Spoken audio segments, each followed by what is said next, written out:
맥주절은 감사의 절기입니다. 우리가 여기 지금 맥주 감사절이라고 합니다. 그래서 이 맥주절을 대할 때마다 무엇이 감사한가를 생각해 보는데, 많은 사람들이 맥주절을 대하면서 전천후 감사하는 신앙이 됐으면 좋겠다라고 누누이 말합니다. 모든 면에 감사할 수 있는 사람이 되었으면, 신앙이 되었으면 하고 사람들이 꿈꾸기도 하고, 가정에서 자녀를 바라볼 때에도 좀 감사하면 좋을 텐데라는 아쉬움을 갖기도 합니다. 그가 볼 때는, 자녀들이 볼 때는 부족한 게 많겠지만 그 부족함은 부모가 최선을 다하는 거거든요. 그 부족함은 부모가 모든 것을 쏟는 것이기 때문에 좀만 더 감사할 수 있었다면, 이런 아쉬움을 우리 부모로서는 갖기도 합니다. 하나님도 마찬가지겠죠. 하나님 우리를 보호하시고 인도하시고 역사해 주셨는데 우리는 늘 부족한 것 같다는 마음이 들고 좀 섭섭하다는 마음이 드는데, 하나님 편에서는 좀 더 감사할 수 있으면, 작은 것에 감사할 수 있으면 더 큰 것을 내가 많이 준비해 놓았는데라고 아쉬움을 가질 수도 있겠다라는 생각을 갖게 됩니다. 그래서 사람들은 전천후 감사하는 신앙을 갖기를 소망하고 있습니다. 전천후 감사란 삶의 모든 순간에 감사하는 마음을 갖는 것을 의미합니다. 어려운 때에도 희망을 잃지 않는 것입니다. 감사하는 마음으로 말하고 감사하는 마음으로 살아가는 것이 바로 전천후 신앙입니다. 전천후 신앙은 조건과 상황에 관계없이 감사하는 것을 말합니다. 형통하고 뜻한 것들이 이루어지고 성공하고 잘 될 때마다 누구나 할 수 있습니다. 그는 동물들도 할 수 있습니다. 그런데 생각대로 풀리지 않거나 어려움과 고난 속에서도 감사하는 태도를 유지하는 것은 사람만이 가능한 것이고, 정확히 말하면 신앙인만이 가능한 것입니다. 또한 변덕스러거나 일시적인 감정이 흔들리지 않고 항상 감사하는 태도와 마음을 갖는 것으로 마음속의 평안과 안정이 유지하는 태도를 바로 전천후 감사하는 사람이다라고 말하게 됩니다. 목회를 하는 저도 동일한 생각을 갖습니다. 하나님 부어진 이렇게 많은데 지난 상반기로부터 하나님이 역사하시고 하나님이 인도하신 그렇게 감사한 것이 많은데, 항상 보면 감사할 게 없네. 성도들은 없는 거예요. 불평만 있습니다. 원망만 있습니다. 그걸 바라보는 목회자 입장에서도 되게 아쉬움이 많습니다. 근데 그걸 바라보는 하나님 입장에서는 얼마나 더 마음이 아프실까라는 생각을 늘 목회하며, 이것은 제가 담임 목회 26년을 하고 목회를 33년 하면서 늘 경험했던 내용이고 반복되는 것 같습니다. 그 중에는 감사하는 신앙인들이 있어요. 그 중에는 정말 작은 것에 감사하는 신앙인들을 보기도 합니다. 그의 신앙을 제가 10년 전, 20년 전에 지금 상황과 지금으로 볼 때 삶이 달라지게 되고 자녀들이 달라지게 되는 것을 실질적으로 확인하면서 복음은 살아있고 하나님의 말씀을 역사한다는 것을 경험할 때가 많고, 그래서 목사인 저는 두려워할 때가 많습니다. 전천후 감사의 삶을 살기에 우리가 할 수 있는 가장 쉬운 방법은 뭘까요? 매일 감사일기를 써보는 것입니다. 저는 쓰는 걸 좋아합니다. 제가 컴퓨터보다는 저는 글씨 쓰는 걸 좋아하고, 그리고 핸드폰으로 이런 거 보는 것보다 저는 종이를 좋아해요. 종이신문을 좋아합니다. 옛날 사람인가 제가? 그래서 종이신문을 제가 좋아하고, 종이신문 볼 때마다 이렇게 줄 그으면서 하는 걸 되게 좋아해요. 이렇게. 아, 그렇구나.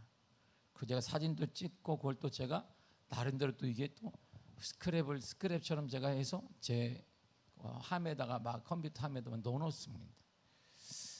쓰는 걸 저는 좋아하기 때문에 글을 쓰는 것은 무엇인지 제가 정확히 알아요. 자신의 생각을 표현하는 가장 확실한 방법이 바로 생각과 감정을 글로 써내려가는 것입니다. 그래서 예전에 우리가 연애할 때는 막 이렇게 막 사랑하는 누구누구 개똥이 막 썼어요. 막 이게 얼마나 많이 저 무지 많이 썼네. 아, 정말 제가 우리 결혼식 할 때 제 편지가 푸대로 나왔어요. 이게 진짜로 푸대로 나왔어요. 아, 제가 얼마나 썼겠어요. 만날 수가 없으니까, 응? 교통도 불편하고 갈 차비도 없고, 전도사가 그러니까 그냥 쓰고, 전화로 해가지고 우리 어머니한테 전화비만 더 끊으라 그래가지고 끊고, 핸드폰도 없으니 시대에, 무슨 삐삐 시대에서 뭐가 있겠어요. 계속 사랑하는 마음. 그래서 제가 우리 사모를 얻었습니다. 써가지고 가장 확실한 거예요. 글을 쓰는 것은, 그래서 제가 어떤 의미인지를 너무나 잘 압니다. 특별히 감사일기를 쓰는 과정을 통해 하나님에 대한, 이웃에 대한 정확한 감사를 명확하고 구체적으로 알 수 있어요. 여러분들 불평과 불만이 많다면 한번 써보세요. 상반기 동안 무엇이 감사한지 써보시면 감사하기 이렇게 많나? 와, 대단하네 깨닫게 될 것입니다. 현재 자신이 누리는 삶이 결코 쓰다 보면 혼자가 아니라는 걸 깨닫게 돼요. 하나님의 은혜가 아니었다면, 공동체에 함께하지 않았다면 이런 감사는 없었을 텐데라는 그러한 태도를 갖게 되고, 그래서 겸손하게 됩니다. 결과적으로 이 감사를 하게 되면 사람은 겸손해져요. 그래서 하나님의 은혜로 있을 때 없는 자, 이 찬양이 왜 나왔는지를 알게 됩니다. 본문의 77절은 우리가 읽었던 맥추절이라고도 하고 오순절이라고도 합니다. 오순절 때 마가의 다락방에 성령이 임했는데 그 오순절을 말하기도 합니다. 근데요, 이 하나님께서 광야 생활을 하고 있는 이스라엘 백성들에게, 이스라엘 백성들아 모세를 통해 가나안 땅에 들어가게 될 거야. 그때는 맥추절을 지켜야 돼. 77절을 지켜야 된다. 오순절을 지켜야 된다라고 명령하셨습니다. 출애굽기 23장 16절을 읽겠습니다. 시작. 맥추절을 지키라. 이는 내가 수고하여 밭에 뿌린 것에 첫 열매를 거둠이니라. 아멘. 우리의 모든 필요를 하시는 하나님께서 광야에서도 사막에서도 채워주시고 인도하셨고, 낯선 땅 가나안에 들어가서 내가 너희들을 책임질 테니까 들어가거든. 맥추절, 초실절, 77절, 오순절을 지키라고 명령하셨습니다. 그래서 맥추감사절은 때때로 예상하지 못했던, 상상할 수 없는 사건들 속에서도 지난 상반기를 바라볼 때 하나님의 은혜였음을 고백하는 것이고, 하나님의 축복이었음을 고백하는 것이고, 미래에 대한 삶도 하나님의 축복을 믿고 감사하는 절기가 바로 오늘 맥추감사주일입니다. 정확히 맥추감사절은 이런 거예요. 본문의 26절을 읽겠습니다. 시작. 77절 처음 익은 열매를 드리는 날에 너희가 여호와께 새 소제를 드릴 때에도 아무 일도 하지 말 것이며. 아멘. 처음 익은 열매를 드리는 날이에요. 우리나라의 처음 익은 열매를, 우리는 이게 2모작 3모작을 하는 나라가 아니기 때문에 단일 모작을 하니까 봄에 씨앗을 뿌려서 가을에 걷습니다. 가을이겠지만 이스라엘은 2모작 3모작을 하기 때문에 처음으로 난 것이 뭐냐면 바로 77절 맥추절이에요. 처음 익은 열매를 드리는 날입니다. 이스라엘의 3대 절기 중에 하나가 바로 맥추절인데, 처음 수확한 열매를 하나님께 드리는 절기입니다. 오늘날의 맥추감사주일은 지난 상반기 동안에 하나님의 은혜를 생각하며 감사하고, 하나님의 지켜주심에 대해서 감사하고, 상반기 동안 기대했던 일들이 이루어진 것도 있지만 예상치 못한 고난을 당할 때도 있었습니다. 그럼에도 우리가 맥추감사절을 지키는 그 이유는 여기까지 인도하신 하나님을 믿기 때문인 것입니다. 근데 이 절기는 이해되지 않는 명령을 하는 거야. 지금 이스라엘은 광야 생활을 하거든요. 사막 생활에, 사막에는 뭐가 있을까? 희망이 없어요. 고되고 힘들고 먹을 것 없고 마실 것 없고 소망이 없는 거예요. 불평이 나오고 뭐 숙소도 없고 가게도 없고, 쉽게 말하면 뭐 아무것도 없는 게 바로 사막입니다. 특별히 이스라엘 사막은 이 출애굽 여정을 제가 같이 예전에 동행을 했는데 아무것도, 일반 사막이 아니에요. 그냥 아무것도 없습니다. 아무것도 없어요. 쉴만한 뭐 없어요. 그냥 사막 자체가 아무것도 없어요. 간간히 보이는 게 낙타가 보여요. 낙타가 뭐 가까이 가면 이게 막 씻고 있어요. 쟤는 뭘 먹나 하면 선인장을 씹고 있는 거예요. 얘가 이렇게 선인장을 씹어서 가시를 뱉어요. 선인장을 씹는 이유는 바로 거기에 물이 있다는 거니까. 그것도 물을 취하고 있는 거예요. 얘가. 그것도 인간이 옆에 앉아가지고 선인장을 씹을 수는 없잖아요. 우리는. 그러고는 아무것도 없어요. 제가 본 유일한 게 낙타 몇 마리예요. 성지순례가 아니고. 그리고 구름도 없어요. 얼마나. 그리고 막 그때 제가 성지순례 했더니, 이야, 목사님이 오셔가지고 이 1년치 비가 내렸다는 거예요. 그래서 내가 와 하더니 비가 끝났어. 1년치 비가 내렸다는 거예요. 내가. 어머나, 이게 1년째 소망이 없어요. 이게 바로 광야입니다. 이게 바로 광야예요. 고되고 힘들고 불안하지 않겠어요? 그런데 하나님께서는 저는 이해되지 않게 거기다 대고 고생하고 힘들고 미래에 대해서 암담한 현실 가운데 살고 있는데 맥주절을 지켜라, 감사절을 지키라는 거예요. 이것은 사막입니다. 광야입니다. 곡식이나 추수한 열매 전혀 관계가 없습니다. 가나안의 기후나 환경, 지리 등의 정보도 없습니다. 그런데 하나님은 이스라엘 백성들을 향해 맥추절을 지키라고 명령하십니다. 그럼에도 이스라엘 백성들은 또 이게 또 걸작인 것이 광야에서 맥주를 지키라는 그 말씀을 믿고 아멘했습니다. 하나님께서 말씀하신 것은 반드시 이루어질 것을 믿기 때문입니다. 이처럼 맥주절은 하나님의 말씀을 믿는 절기예요. 하나님의 약속을 믿는다는 징표이고 절기인 것입니다. 이스라엘 백성은 가나안 땅의 농경 상태를 몰라요. 작물 재배도 모릅니다. 기껏 이스라엘 백성들이 이집트에서 본 것은 청동 문화인데 가나안 땅을 가니까 거기는 철기 문화예요. 문화가 달라요. 문화가 한참 앞서 있습니다. 철을 사용해 본 적이 없는데 철을 가지고 농사를 짓고 있는 걸 처음 봤습니다. 지금까지 우리는 이스라엘 백성들이 본 것은 돌을 사용해서 농사를 짓거나 했는데 거기 가니까 철을 사용하는 이상한 문물들을 보고 이상한 사람들을 보았습니다. 아무런 지식이 없습니다. 준비가 턱없이 부족합니다. 그리고 이들에게 오직 하나님의 말씀에 대한 그럼에도 불구하고 신뢰가 있었습니다. 그리고 그 믿음에 따라 가나안 땅에 들어가게 되어지고 말씀대로 감사할 수 있는 넉넉한 수확을 하나님이 허락해 주신 것이 바로 맥추감사주일인 것입니다. 이처럼 맥추감사절은 상반기 동안 지켜준 하나님의 은혜에 감사할 뿐만 아니라 앞으로 보낼 하반기와 하나님의 모든 우리 전생애 동안 하나님의 인도와 하나님의 보호와 하나님의 역사와 하나님께 모든 지켜주심을 믿는 감사의 신앙 고백이 바로 맥추감사주일인 것입니다. 신앙인은 하나님의 약속을 믿는 사람입니다. 그 믿음 하나만으로 우리는 감사해야 되는 것입니다. 이 막막한 사막 가운데 사는 우리에게 인생이 사막처럼 우리가 희망이 없다라고 많은 사람들이 얘기하는데 그 가운데 믿을 수 있는 한 가지가 있는 것이 바로 그분이 여호와 하나님이 되시는 것입니다. 우리는 여호와 하나님을 믿습니다. 그가 하나만으로도 우리는 감사할 수 있어요.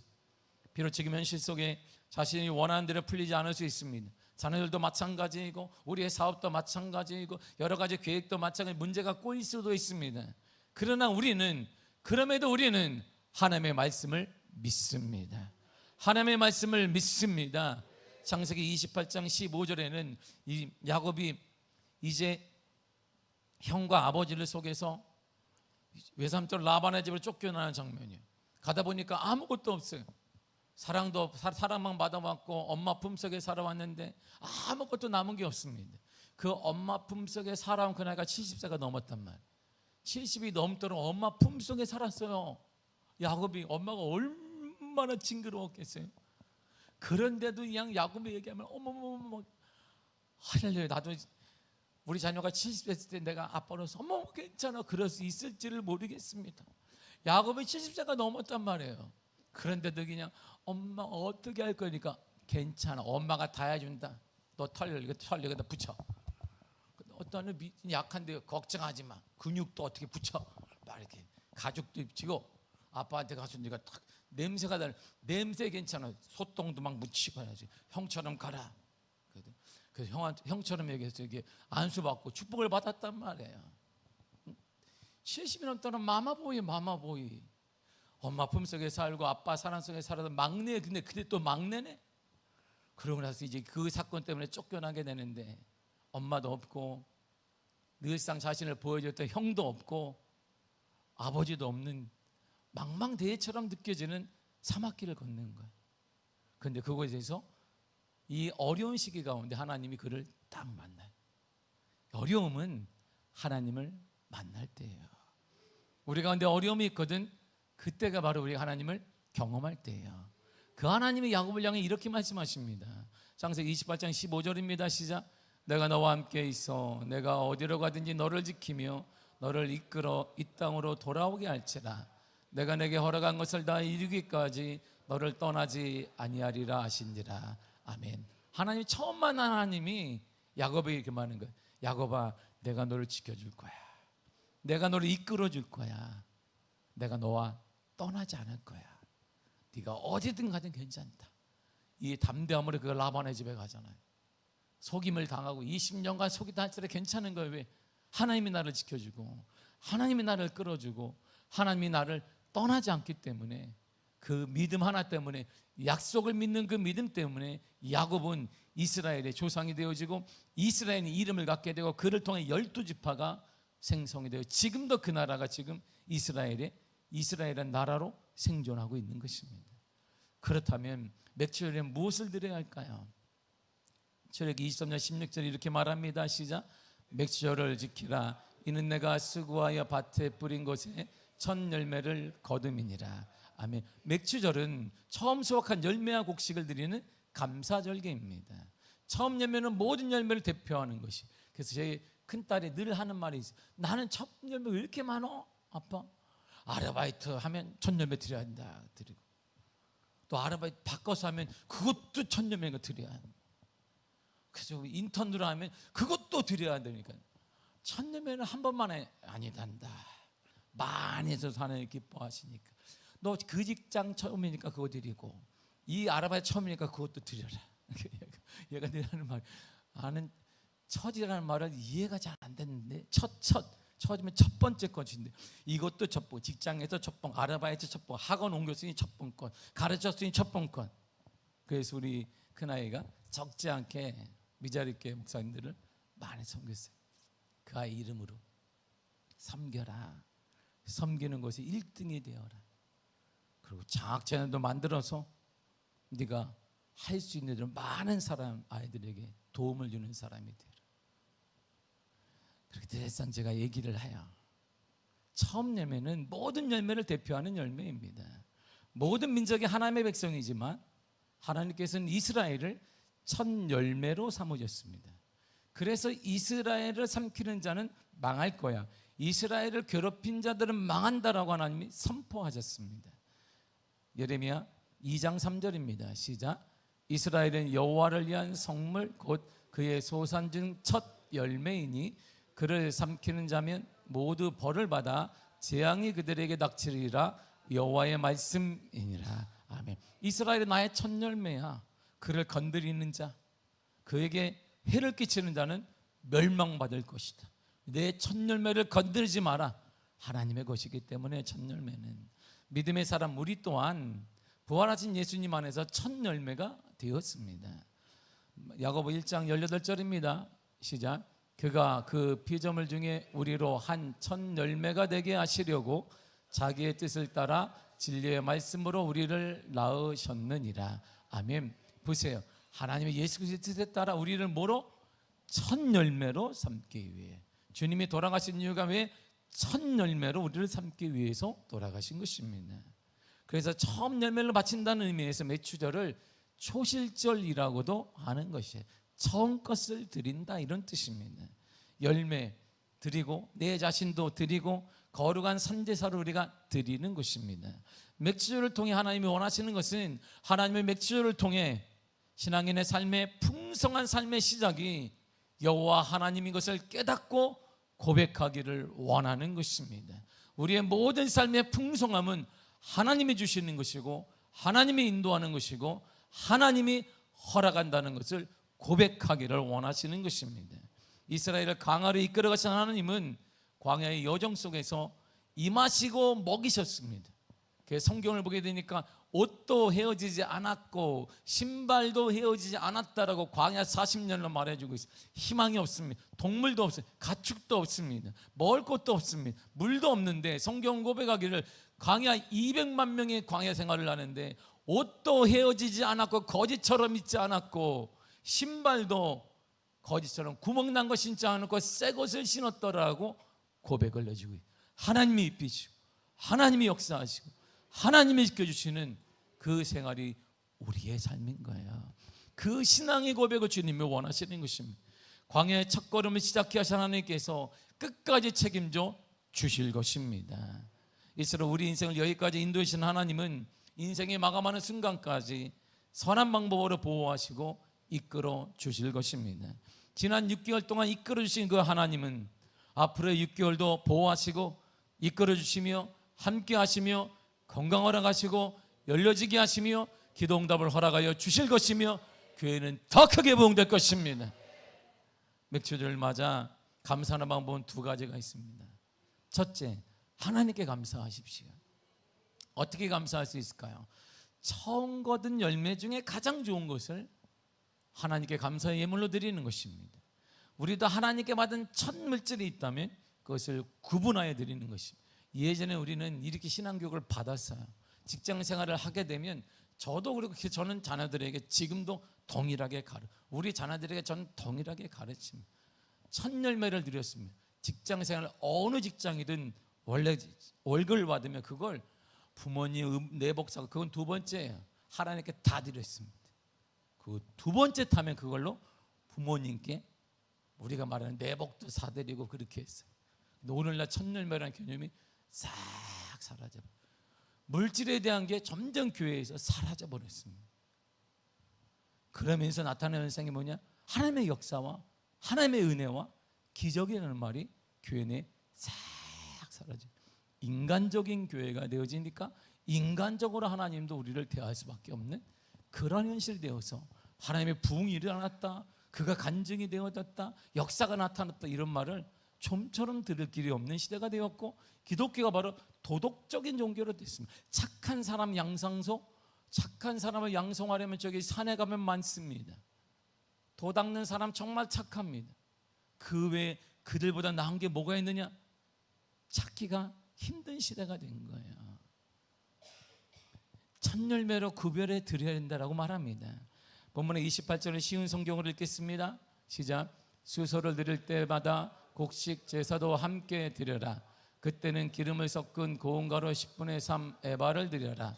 순양을 드릴 때는 순양 한 마리마다 곡식 제사로 기름을 섞은 고운 가루 10분의 2 에바를 드려라. 아멘. 드려라. 제사도 예배를 드리는데 예배만 드리지 말고 곡물도 드려라. 예배를 드리려거든 제물로 드려라. 하나님은 그거 원하십니다.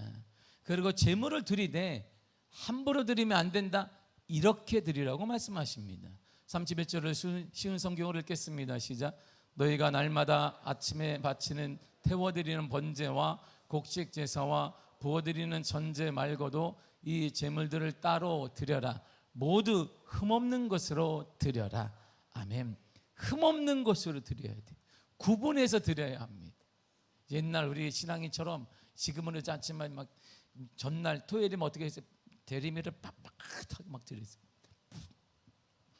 뭐 1,000원짜리 10,000원짜리 그냥 빡빡하게. 그 모든 헌금이 그냥 손에 세다가 손비어 얼마나 빳빳하게 드리는지.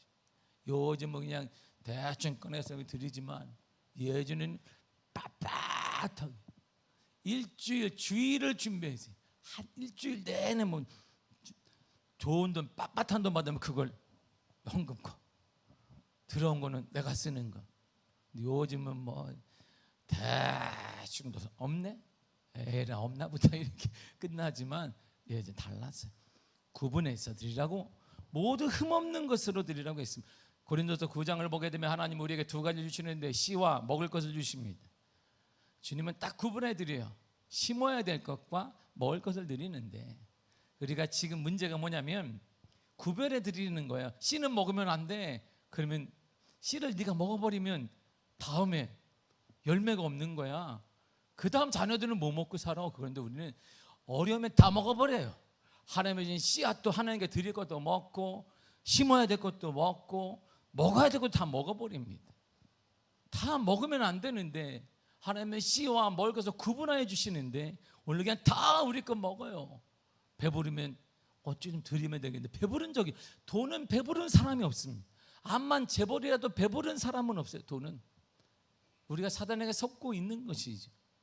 아무리 힘들어도 심어야 할 것, 드려야 할 것을 구분하고 먹지 말아야 하는데 오늘날은 심어야 할 것도 먹고 먹어야 할 것도 먹어버리니까 늘 가난이 우리의 끊임없이 영적 육적 가난이 계속 멈추지 않고 돌아가는 것입니다. 더 나아가 감사의 예물을 드리되 받은 복만큼 최선을 다해 드려야 합니다. 신명기 16장 17절입니다. 시작. 각 사람이 내 하나님 여호와께서 주신 복을 따라 그 힘대로 드릴지니라. 아멘. 이스라엘 백성들의 축복은 다른 거 제사장들이 딱 보면 알아요. 드린 예물을 보면 복 받은 사람이구나 알 수 있습니다. 그리고 드린 예물을 통해 앞으로 6개월의 열매와 수확을 딱 제사장들이 예측하는 거. 믿음이 이 정도구나. 하나님께 복을 많이 받았구나. 간증할 필요도 없어요. 그가 자기 자랑할 필요가 없어요. 가장 교회 내에서 가장 욕먹을 사람이 자기 자랑하는 거예요. 노예 가도 내가 가장 싫어하는 사람이 막 피해 다녀. 나도 막 목사님 사모님 만나면 자기 얘기를 그렇게 해요. 막 자기 자랑을 막 해서 내가 그분이 오시면 나도 막 이렇게 저쪽으로 가고 그럼 이쪽으로 가고 이렇게 막 얘기해. 그걸 모일 때마다 들어. 모일 때마다 자기 자랑할 필요가 없어요. 왜? 그가 축복을 보면 알 수 있게 열매를 딱 보면 제장들은 딱 평가하는 거예요. 자기 얘기. 그래서 자기 얘기를 가장 많은 사람과 함께 하지 말고 예수님 얘기를 가장 많이 하는 사람과 친해지시기를 축복합니다. 오늘 밥 먹을 때도 예수님 얘기하는 사람과 밥을 먹어요. 그런 사람 빼고 그러면 남는 사람이 있을 거예요. 몇 사람. 그 사람을 회개할 기회를 주시는 거 우리가. 그래 살릴 수 있으니까. 왜냐하면 모든 것이 믿음대로 될 것을 믿었던 이스라엘 민족이기 때문에 지금도 이 원리는 우리에게 그대로 적용되고 있습니다. 그러기에 하나님께 최선을 다해 감사의 예물을 드리십시오. 인색함으로 드리지 말고 특별히 계산하지 마십시오. 고린도서 9장 7절입니다. 시작. 각각 그 마음에 정한 대로 할 것이요 인색함으로나 억지로 하지 말지니 하나님은 즐겨내는 자를 사랑하시느니라. 아멘. 오늘날의 신들 중에 최고의 신이 바로 만몬신. 만몬신은 바로 돈이에요. 돈의 신입니다. 예나 지금이나 똑같아. 아마 이것은 역사 주님이 재림할 때까지 똑같을 것 같습니다. 신의 하나님보다 넘쳐나고 하나님보다 힘을 더 발휘하는 이 시대의 힘이 뭐냐? 만몬신이 바로 돈입니다. 돈이 있어야 정치를 하지, 돈이 있어야 사업을 하지, 돈이 있으면 변호사도 좋은 거 살 수 있지. 돈이 있으면 미국에서 늘 하는 말이 있어요. 살인한 사람도 유대인 변호사를 가장 비싸게 사면 살인죄도 명한다는 말이 있습니다. 이건 미국뿐일까요? 한국도 마찬가지일 것이. 이것이 우리의 신이에요. 교회가 지금 이렇게 움직이고 있습니다. 우리 신앙생활이 그렇게 움직이고 있어요. 주님은 그래서 말하는 인색함을 억지로 하지 말라, 특별히 계산하지 말라고 말합니다. 우리의 인색함은 그대로 주님께서 인색한 은혜로 갚아주실 거예요. 계속 돌아가는 거예요. 계속 도는 것은 뭔가 문제가 있음을 우리가 확인해 봐야 돼요. 특별히 하나님께는 절대 계산하지 마십시오. 우리가 계산하는 순간 그분이 계산하게 되면 우리가 받을 게 없어요. 우리는 헐벗고 아프고 지치고 이 삶을 살다가 끝날 수밖에 없는 것이에요. 그러게 우리는 기쁘고 즐거운 마음으로 최선을 다해 감사함으로 드려야 하는 것입니다. 성경의 모든 절기의 원칙은 이렇게 정해놓았습니다. 저렇게 23장 15절입니다. 시작. 너는 무교봉의 절기를 지키라. 내가 내게 명령한 대로 아비월의 정한 때에 이래 동안 무교봉을 먹을지니 이는 그 달에 내가 애굽에서 나왔음이라. 빈손으로 내 앞에 나오지 말지니라. 아멘. 보세요. 모든 절기의 원칙은 빈손으로 오는 게 아닙니다. 하나님께 나갈 때는 빈손으로 오지 말라 이런 말입니다. 절기를 지켜야 됩니다. 명령하십니다. 반드시 절기를 지키라고 말합니다. 그런데 지킬 때는 빈손으로 나오지 말라고 하십니다. 받은 복만큼 드리는 것입니다. 때때로 받고자 하는 마음, 믿음이 있거든 그만큼 드리는 것입니다. 하나님께 드릴 수 있는 것에 감사하시길 바랍니다. 또 감사하시길 바랍니다. 제 친구 목사님이 저한테 이렇게 얘기해요. 나는 말이야 이 나라가 혜택을 주지 않는다고. 같은 동기들이 있는데 저 친구는 맨날 혜택 받는다는 거야. 무슨 아파트도 임대 아파트도 없고 뭐도 없고 애들 등록금도 없고. 야, 나는 등록금 혜택도 없고. 왜? 작아도 큰 아파트가 있어요. 유치원도 있습니다. 그러니까 내가 막 듣다가 그 친구한테 목사님 나도 네 같았으면 좋겠다. 나도 세금 많이 냈으면 좋지. 나는 당신이 부럽다. 받는 게 아니라 주는 게 부럽다. 나도 세금 막 1년에 몇 천만 원 세금 내고 싶어. 할렐루야.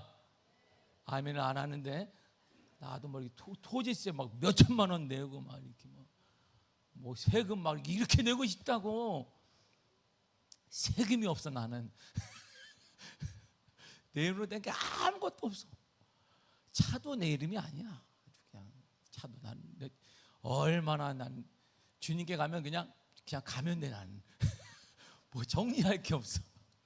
은행 정리 뭐 다 필요가 없어요. 그냥 가면 갔구나. 얼마나 정리가 쉬운지 몰라요. 내가 그 목사님한테 얘기해. 목사님, 그게 복 받은 거야. 그게 뭐 그럼 집을 나를 줘. 내가 내줄게. 유치원도 나를 줘. 내가 운영해 줄게. 내가 세금 다 내고 당신은 쫄딱 가난해서 그냥 받고 살아봐. 그래도 그렇게 말하면 쓰나 그러니까. 그래 하지 말라고 제가 그분에게 그렇게 말을 해요. 응?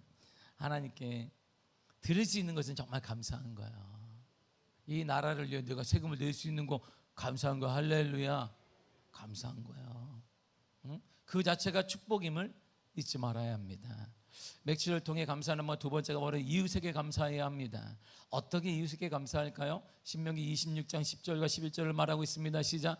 여호와의 이제 내가 주께서 내게 주신 토지 소산에 가져왔나이다 하고 너는 그것을 내 하나님 여호와 앞에 두고 내 하나님 여호와 앞에 경배할 것이며 내 하나님 여호와께서 너와 내 집에 주신 모든 복으로 말미암아 너는 레인과 너희 가운데 거리와는 객과 함께 즐거워할지니라. 아멘. 보세요. 하나님께 받은 복만큼 하나님께 받은 복이 있으니 그 복을 누구에게 값진 데 쓰라. 감사는 함께 나눌수록 커진다는 거예요. 이 원리가. 너가 하나님께 받은 복이 있잖아. 그걸 꼭 감춰두지 말고. 맥주절은 열매를 거둔 자만의 축제와 절기가 아니라는 거예요. 그 감사의 기쁨을 땅을 분배하지 못했던 레인들과 땅을 가질 수 없는 외국인들과 함께 나누라 이렇게 말씀하고 있습니다. 하나님의 축복의 법칙은 하나님께서 주시는 복은 혼자 누릴 때마다 어려운 이웃들과 함께 누릴 때 더 큰 기쁨과 더 큰 축복과 은혜를 허락하여 주시는 것입니다.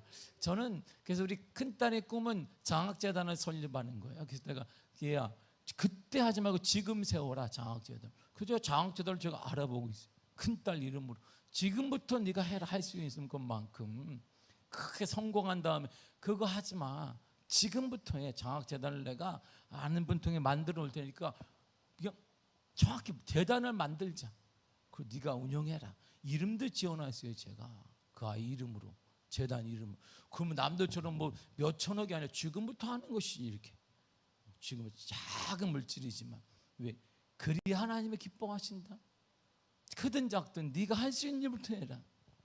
그래서 저는 그게 제 기쁨이에요. 우리 자녀를 통해 하나님의 기뻐하는 일, 나눌 수 있는 일 할 수 있다는 자체가 지금은 크지 않지만 하나님의 더 큰 복을 줄 것이고 그의 뜻에 맞는 사람들 더 보내줄 것이고 하나님의 크게 만들어줄 것이다. 이런 믿음과 기쁨이 저에게는 있습니다. 하나님은 감사의 기쁨을 혼자 누리는 걸 원하지 않습니다. 나눔의 삶을 통해 감사하는 은혜는 넘치게 되어 있습니다. 풍성한 수확을 거둘 수 있도록 인도하사 하나님께 감사하는 것은 정말 아름다운 태도이고 아름다운 신앙입니다. 그러나 우리의 감사가 거기서 멈추어져서는 안 됩니다.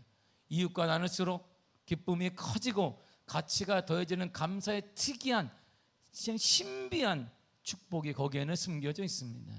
50년의 축복의 해를 미아교회가 맞이하고 있습니다. 허벌판 같은 삼양동의 땅에서 미아교회가 시작됐습니다.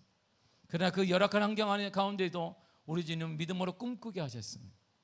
마치 이스라엘 백성들이 광야를 걷고 있지만 가나안 땅의 소망을 꿈꾼 것처럼 우리도 꿈을 꾸었습니다. 때로는 눈물도 흘리게 되고 아픔도 있게 되고 상처도 있는 것 사실이었습니다.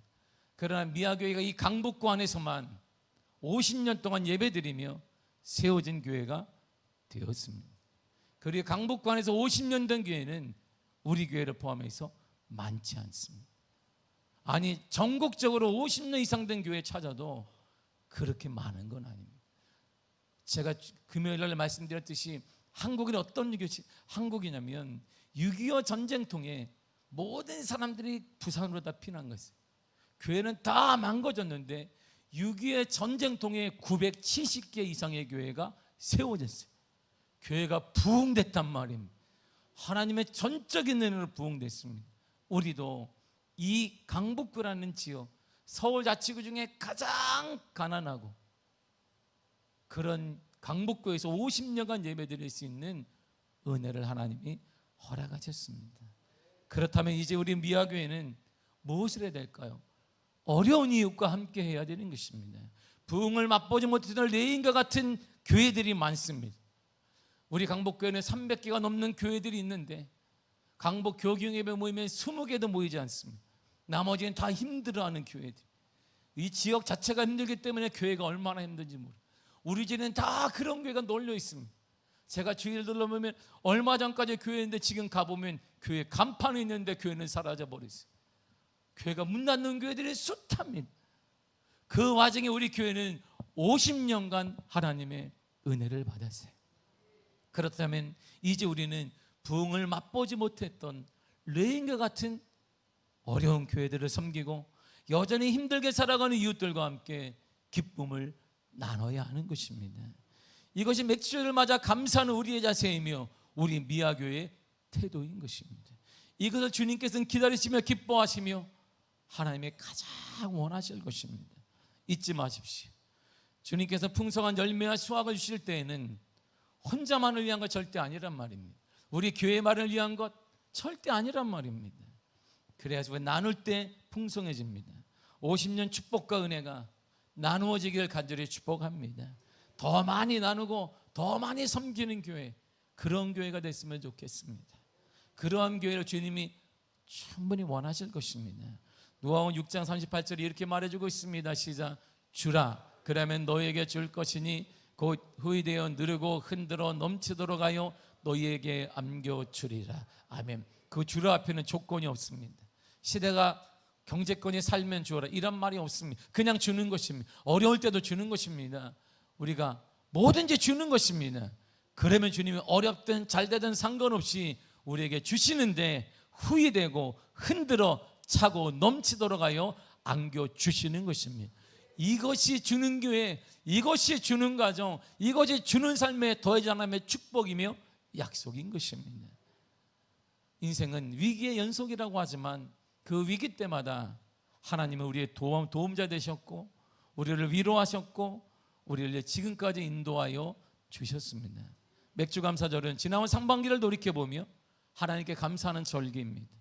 아직 밟아보지 못한 가나안 땅에서의 수확에 대한 감사를 명령하신 것은 하나님이 이루어 주시겠다는 확실한 뜻과 믿음을 선포하는 기간이기도 합니다. 하나님께 감사하는 믿음을 통해 남은 하반기에도 주님은 보호하시고 우리 인도하여 주실 것입니다. 기대를 소망을 담아내는 시간이 바로 맥주감사주일이 50년간 인도하신 그 하나님은, 이 강북구에서 인도하신 그 하나님은 우리 남은 50년도 더 큰 부흥으로 더 많이 섬기는 교회를 인도하여 주실 것이고, 이제는 우리 미아교회를 통해 세계적인 인재가 나타나고 민족교회를 살리는 사람이 드러나고 이 정치를 살리는 사람들이 세워지게 될 것입니다. 감사는 인간이 낼 수 있는 가장 아름다운 소리이고 믿음의 다른 표현입니다. 하나님에 대한 최고의 찬양은 바로 감사예요. 그래서 이스라엘 백성은 맥주 절기가 되어지면 전반기에 베푸신 하나님의 은혜에 감사함에 드렸고 후반기에 하나님이 인도하신 것을 믿으며 감사의 물을 드렸던 것입니다. 하나님은 에베네셀의 하나님이에요. 에베네셀이란 여기까지 우리를 도우셨다는 거야. 여기 50년까지 우리를 도우셨습니다. 상반기 동안 하나님 우리를 도와주셨습니다. 많은 어려운 시기 가운데 상반기 동안 여러분들의 가정을 도와주셨고 여러분들의 영육으로 도와주셨습니다. 그 하나님은 이제 여호와일의 하나님 우리를 더욱더 강하게 하여 주실 것입니다. 여호와일이란 여호와께서 준비하신다는 것입니다. 50년을 돌봐주신 그 하나님은 나머지 50년을 준비하시고 우리에게 은혜를 허락하여 주실 것입니다. 창세기 22장 14절에 이렇게 말해주고 있습니다. 시작. 아브라함이 그 땅 이름을 여호와 이레라 하였으므로 오늘날까지 사람들이 이르기를 여호와의 산에서 준비되리라 하더라. 아멘. 여호와 이레인데 여호와께서 준비하시리라. 여기까지 오늘까지 인도해주신 하나님께 감사하시길 바랍니다. 그리고 남은 하반기 남은 인생 우리의 모든 미래를 책임지시고 준비시키시며 은혜 주실 하나님께 감사하시길 바랍니다. 우리 하나님은 에베네셀의 하나님이에요.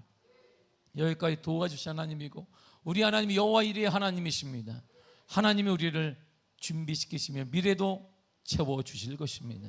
때로는 내가 원하는 대로 인생이 풀리지 않을지라도 우리 주님은 인도하여 주실 것이고 앞으로도 품어 주실 것입니다. 우리가 할 수 있는 최고의 손은 그분의 신실한 그분의 약속을 믿고 감사하는 것입니다. 맥주절을 기억하십시오. 하나님의 말씀을 기억하고 하나님의 약속을 기억하고 믿으시기를 바랍니다.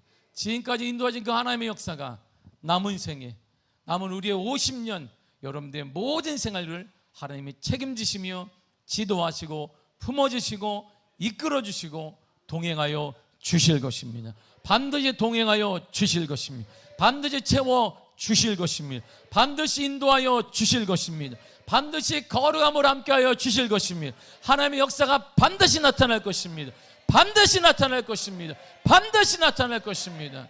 그런 은혜가 가득하게 간절히 축복합니다. 기도하겠습니다. 하나님 감사합니다.